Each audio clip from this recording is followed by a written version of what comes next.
Graça e paz, meus irmãos da IBR Farol. Hoje nós vamos falar sobre aprendendo a perdoar nas decepções. Vamos orar, pedindo a Deus discernimento da sua palavra. Oremos. Pai amado, somos gratos pela tua palavra. Te pedimos, Deus, que nos conduza no estudo de hoje e nos abençoe com o seu entendimento, para que possamos desfrutar verdadeiramente do teu reino. Oramos em nome do teu Filho amado, Jesus Cristo. Amém. O versículo-chave da nossa mensagem de hoje está em Jeremias de 17, 5 a 9. Vemos o que fala a palavra de Deus. Assim diz o Senhor: maldito é o homem que confia nos homens, que faz da humanidade mortal a sua força, mas cujo coração se afasta do Senhor. Ele será como um arbusto no deserto, não verá quando vier algum bem. Habitará nos lugares áridos do deserto, numa terra salgada onde não vive ninguém. Mas bendito é o homem cuja confiança está no Senhor, cuja confiança nele está. Ele será como a árvore plantada junto às águas e que estende suas raízes para o ribeiro.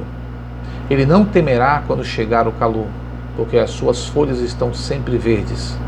Não ficará ansiosa no ano da seca, nem deixará de dar fruto.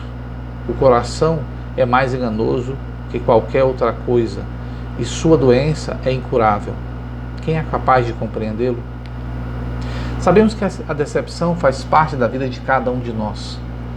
Nos decepcionamos a todo momento e a todo instante. Decepcionar-se, na verdade, é deixar de surpreender pelo comportamento de alguém de quem esperávamos uma atitude numa determinada situação. Quando, por exemplo, uma pessoa age conosco dentro do padrão ruim dela, não há surpresa, não há decepção, porque já estávamos aguardando atitudes ruins da parte dela. O problema se torna real quando a atitude nos parece fora do comportamento esperado. Por isso, o modo como lidamos com a decepção sinaliza o nosso nível de maturidade espiritual. A Bíblia está cheia de histórias de decepção entre pessoas. O que ocorreu com José, filho de Jacó, é um excelente exemplo disso. Desprezado por seus próprios irmãos, vendido por eles como escravos e depois injustamente lançado na prisão por alguém que originalmente confiava nele explicitamente. José poderia ter ficado com muita raiva, decepcionado e buscado vingança. E por que nos decepcionamos? Só se decepciona com as pessoas quem se relaciona com as pessoas. Quem não quer se decepcionar não deve se relacionar. Mas esta hipótese não é possível. Não há como reduzir a zero os nossos relacionamentos. Em lugar de fugir das pessoas, precisamos aprender como nos relacionar com ela. Nos decepcionamos porque temos uma visão errada da natureza humana, ao nos esquecermos que decepcionar é uma condição humana. Devemos nos lembrar que em nós não há bem nenhum. Recordar o ensino bíblico acerca dos pecados nos ajuda a viver melhor. Há uma lei em mim que produz a seguinte característica: quando quero fazer o bem, o mal está junto de mim. Romanos 7, 21. A razão disto é que todos os seres humanos se desviaram, tornaram-se juntamente inúteis. Não há ninguém que faça o bem, não há nenhum sequer. Romanos 3,12. Por mais dura que seja esta verdade, esta é a verdade. E esperamos demais das pessoas. Um dos comportamentos produtores de decepção é a expectativa errada acerca dos outros. Ela é facilmente explicada quando todos queremos pertencer. Todos queremos nos relacionar. Às vezes, na verdade, queremos ser servidos ou afagados pelas pessoas, não é isso mesmo? E assim, idealizamos as pessoas, idealizamos os relacionamentos, acabamos esperando demais das pessoas e dos relacionamentos, esperando que elas não podem nos dar. Há pais que esperam demais dos seus filhos, há filhos que esperam demais dos seus pais, e aí é que vem a frustração. Aí é que vem a decepção. Uma expectativa elevada é mãe de uma frustração também elevada. Não podemos esperar que o nosso próximo, por mais próximo que ele seja, supra o que, por definição, não podem suprir em relação às suas expectativas. Esquecemos que somos capazes de cometer o erro que os outros cometem conosco. Algo em nós que precisa de muito cuidado. Parte de nossas frustrações relacionais advém de erros que cometemos, não de falhas dos outros para conosco. Muitas vezes nos achamos incapazes de cometer o erro que o outro cometeu conosco. Precisamos lembrar que há um Pedro dentro de nós. Mesmo advertido de que o faria, o futuro líder da Igreja de Cristo negou Jesus 3 vezes num curto espaço de tempo. Isso está em Lucas 22, de 54 a 60. Ele ficou tão decepcionado consigo mesmo que chorou amargamente. Vamos ver o que diz Lucas 22, de 61 a 62.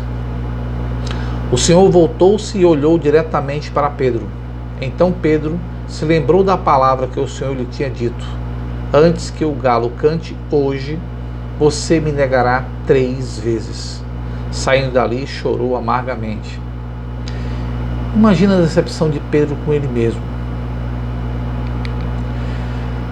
Não somos perfeitos e por isso não devemos nos esquecer que, por vezes, nós somos os agentes da decepção. Devemos orar para Deus nos dar discernimento para ver nossos próprios enganos. E devemos lembrar que o pior engano é o nosso auto-engano. Devemos transformar a decepção num caminho de volta para Deus. Há um lado positivo na decepção. É quando ela nos ajuda a nos voltarmos para Deus como aquele quem podemos realmente confiar. Ela nos lembra quem é o ser humano. Ela nos recorda quem somos nós. E ela nos apresenta quem é Deus. Então a decepção pode ser uma coisa boa também para a gente. Por isso, devemos ter sempre diante de nós a advertência de Jeremias nos versos 7 e 8. Vejamos que advertência é essa. Bendito é o homem cuja confiança no Senhor está no Senhor, cuja confiança nele está. E continua. Ele será como uma árvore plantada junto às águas e que estende as suas raízes para o ribeiro. Ela não temerá quando chegar o calor, porque as suas folhas estão sempre verdes. Não ficará ansiosa no ano da seca, nem deixará de dar frutos. Vamos repetir aqui a advertência? Bendito é o homem cuja confiança está no Senhor, cuja confiança nele está. Bem, eu vou contar aqui uma história que aconteceu comigo na minha adolescência com um amigo. Esse meu amigo, a gente era muito amigo, a gente nos encontrávamos todos os dias para brincar na rua, jogar bola, né? Coisas de criança, coisas de adolescente. Naquela época, as pessoas acho que alguns não sabem disso, mas eu surfava. E para comprar os apetrechos do surf, né, parafina, né, rec para prancha e algumas coisas mais, o papai não tinha condições ou não tinha dinheiro. Então eu tenho que trabalhar, tenho que fazer alguma coisa para ganhar dinheiro. E como eu era muito criativo, muito parecido com o professor Pardal, que nós conhecemos aí, Marcos Lima, né? Tive a ideia de montar um jogo de luzes e alugar para festas. Aqueles jogos de festas que ficam piscando com cores diferentes. E aí eu fui nos ferros velhos, consegui faróis de Fusca. Quem lembra dos faróis de Fusca sabe, eles são fechados, eles eram lacrados naquela época. Eu mandei abrir atrás deles, coloquei lâmpadas incandescentes de 100 watts, fiz caixas de madeira pintadas de preto e pesquisei com alguns amigos pintores qual a tinta colorida para pintar a frente dos faróis. Eu tentei colocar aquele papel colorido, parece que é celofane o nome dele, não lembro, né? E quando eu ligava as lâmpadas, queimava na frente, né? O bicho fumaçava, ficava pretinho o farol, né? E eu não esqueço da dica que foi dada por esses amigos pintores. Eles falaram que assim: utiliza, George, bisnaga para atingir cores e laca nitrocelulose. Isso nunca saiu da minha cabeça, né? Uma coisa aconteceu comigo, eu nunca esqueci. E deu certo, pois quando acendi os faróis, não pegava fogo nem saía fumaça. Para controlar, né, o jogo de luz, as danças de luzes, né, como falava naquela época, eu peguei um piano de brinquedo da minha irmã. Eu acho que ela vai ouvir isso agora, vai lembrar, né, disso aí. Eu não sei se ela sabe que eu peguei o piano dela. Quem pegou o piano foi eu, viu, Zita? Eu criei um dispositivo que cada tecla do piano, quando apertava, acendia uma lâmpada. Então, se eu queria acender uma lâmpada azul, tecava uma tecla, acendia uma azul e assim por diante. Não estou lembrando a quantidade de lâmpadas que tinha, mas era muita lâmpada, né? E aí, tudo interligado nesse piano da minha irmã. E aí estava criado o jogo de luzes para festas, né? Poxa, agora vamos ganhar dinheiro. Só que eu precisava de uma ajuda. Eu não tinha carro. Rapaz, não tinha carro naquela época, a gente não tinha telefone. E esse meu amigo, o pai dele tinha carro e tinha telefone. Eu digo, poxa, então vem para ser meu sócio. Eu tinha plena confiança nele, né? E ele entraria com o carro e com o telefone, e as pessoas ligavam para a casa dele e aí contactavam para poder fechar. E aí ficamos assim. E começamos a alugar. E olha, alugamos pra caramba. E ganhamos, não dizendo que muito dinheiro, mas ganhamos dinheiro que daria pra gente manter, no caso, a nossa adolescência ali, né, as nossas saídas e assim por diante. Passou-se alguns meses e os convites para alugar começaram a diminuir. E ficamos até um mês inteiro sem alugar. E quando eu perguntava para ele se tinha algum convite, ele falava que não tinha surgido nada. Um garoto da rua, um rapaz da rua, que morava também perto da gente, me abordou num sábado e falou que o meu amigo estava me enganando e que ele tinha alugado naquele mesmo sábado para uma pessoa. Ele também se comprometeu, se eu quisesse, que ele me levaria no local à noite. Eu falei, não pode ser. Eu fiquei calado e esperei. Quando foi à noite, eu fui. Cheguei na festa e aí confirmou a minha decepção. Vocês não querem saber o que passou-se comigo naquele momento. Quando eu cheguei lá, olhei assim, tudo instalado lá na casa da pessoa, né? Quando esse meu amigo me olhou, ficou todo desconcertado e falou que o aluguel tinha surgido de última hora. Dentro de mim nutria um misto de raiva, de ódio e uma vontade de brigar com ele. E uma voz me disse que aquelas pessoas que estavam naquela festa não tinham nada a ver com a traição do meu amigo. Eu não era cristão naquela época. Eu não conhecia a Deus como eu conheço hoje. E para não brigar com ele, pedi para falar com ele no dia seguinte, que era domingo. No dia seguinte, logo de manhã cedo, eu fui na casa dele e pedi para ele trazer as caixas com as luzes para fora. Ele trouxe e falou, ó, Jorge, está aqui o dinheiro, né? Pode ficar com tudo, cara. Aí eu falei, cara, não, eu não quero dinheiro. Dinheiro para mim não vale nada. O que vale mais é a nossa amizade. Aquilo que você fez comigo é imperdoável. Ele me pediu perdão e eu não dei. Eu peguei um martelo e quebrei todas as lâmpadas que estavam lá. Num momento de raiva, fiquei totalmente descontrolado na hora. Claro, não briguei com ele, mas quebrei todas as lâmpadas. Mas o pior problema foi que eu não o perdoei. E aí nunca mais tinha conversado com ele. Passou-se um tempo, eu fui embora de Fortaleza, estava morando lá em São Paulo, casado com a dona Shirley, e sempre ligava para meus irmãos para falar em Fortaleza, e um dia tocou num assunto de eu conversar com ele. E aí perguntei sobre ele, né? Perguntei sobre meu irmão, sobre ele. E ele falou, olha, ele é alcoólatra hoje. Ele entrou no mundo da bebida, ele passa o tempo todo bêbado, nas ruas, às vezes encontra ele sentado nas calçadas. Aquilo me deixou muito triste, me deixou assim muito arrependido, porque eu não perdoei. Eu não tive um coração cristão suficiente, eu não tive a atitude de Jesus em nos perdoar com aquela pessoa que era meu amigo, que era meu parceiro de adolescência. E isso me deixou muito triste, né? Porque eu não dei perdão naquela época. Depois de um certo tempo, eu liguei de novo lá para casa, né? E conversei com ele, ele falou, Jorge, ele faleceu de cirrose hepática. Eu tentei algumas vezes, quando eu fui em Fortaleza, falar com ele, mas sempre ele fugia de mim e ficar com vergonha. Não sei se pelo que aconteceu, não sei, mas no meu coração é que eu não tinha perdoado ele. Hoje em dia, claro, pedi perdão a Deus já sobre isso, eu sei que Deus me perdoou,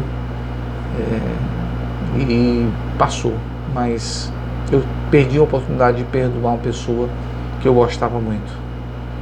Desde o início dos tempos, os seres humanos têm machucado uns aos outros. Mas todos nós temos uma escolha de ou ficar agarrado ao ressentimento que tem nos carregado, que auto-justifica, que nos pesa e mantém uma lista detalhada, né, como justificativas, ou deixar para lá, afastando o orgulho e decidindo que vale a pena lutar pelo relacionamento, oferecendo perdão, que eu não fiz naquela época, eu perdi essa oportunidade. Não perca a oportunidade de perdoar. Eu faço vários planos de estudo dentro da Bíblia online. E um estudo me chamou a atenção, bem interessante, na semana agora que passou, o ressentimento do pastor Craig Groeschel, que apresenta como você pode encontrar liberdade por meio do perdão.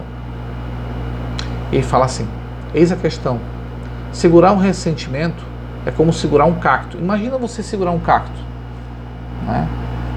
Você pega ele vai te espinhar, ele vai te furar. Vamos pensar nessa questão de segurar um cacto, né, com as mãos sem luvas. Ele mantém as pessoas afastadas e a dor dentro de você. Não interessa se foi outra pessoa quem te deu esse cacto, ou quem te causou uma decepção, ou quem te traiu. É sua responsabilidade, não dele, colocar esse cacto no chão e não se espinhar, e não espinhar as pessoas. Em Efésios, Paulo diz à igreja para deixar de lado todas as amarguras, birras, vingança, palavrões e insultos.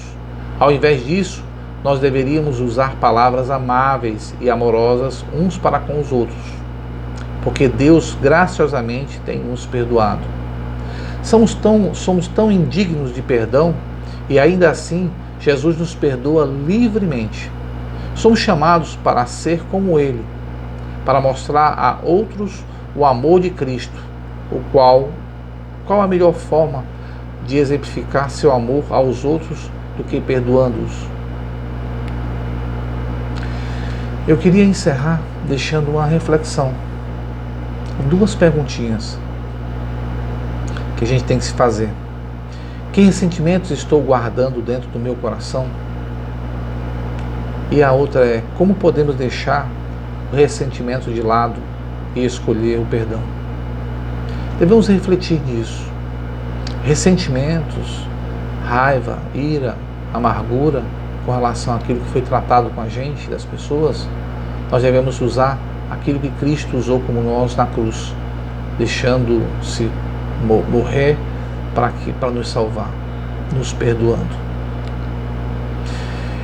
Então é o seguinte, eu queria que a gente refletisse nessa mensagem que foi muito importante para mim falar desse meu amigo, falar dessa situação, e queria orar com nossos irmãos para que nós possamos praticar esse perdão.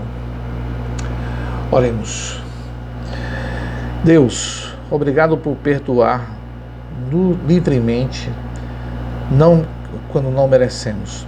Ajude-nos a entender e ajude-nos a estender o amor e a graça aos outros.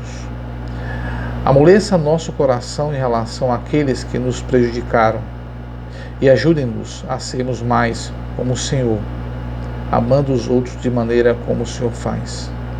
Abençoa a IB Farol e aos seus membros. Abençoa os nossos familiares. Abençoa a nossa vida, Pai. Nos conduz por um caminho reto, Pai querido e amado. Nós desejamos isso, Pai, e te pedimos em nome do Teu Filho amado, Jesus. Tenha uma boa noite, abençoada, e que possamos cada vez mais refletir naquilo que foi dado. Um grande abraço. Fique com Deus.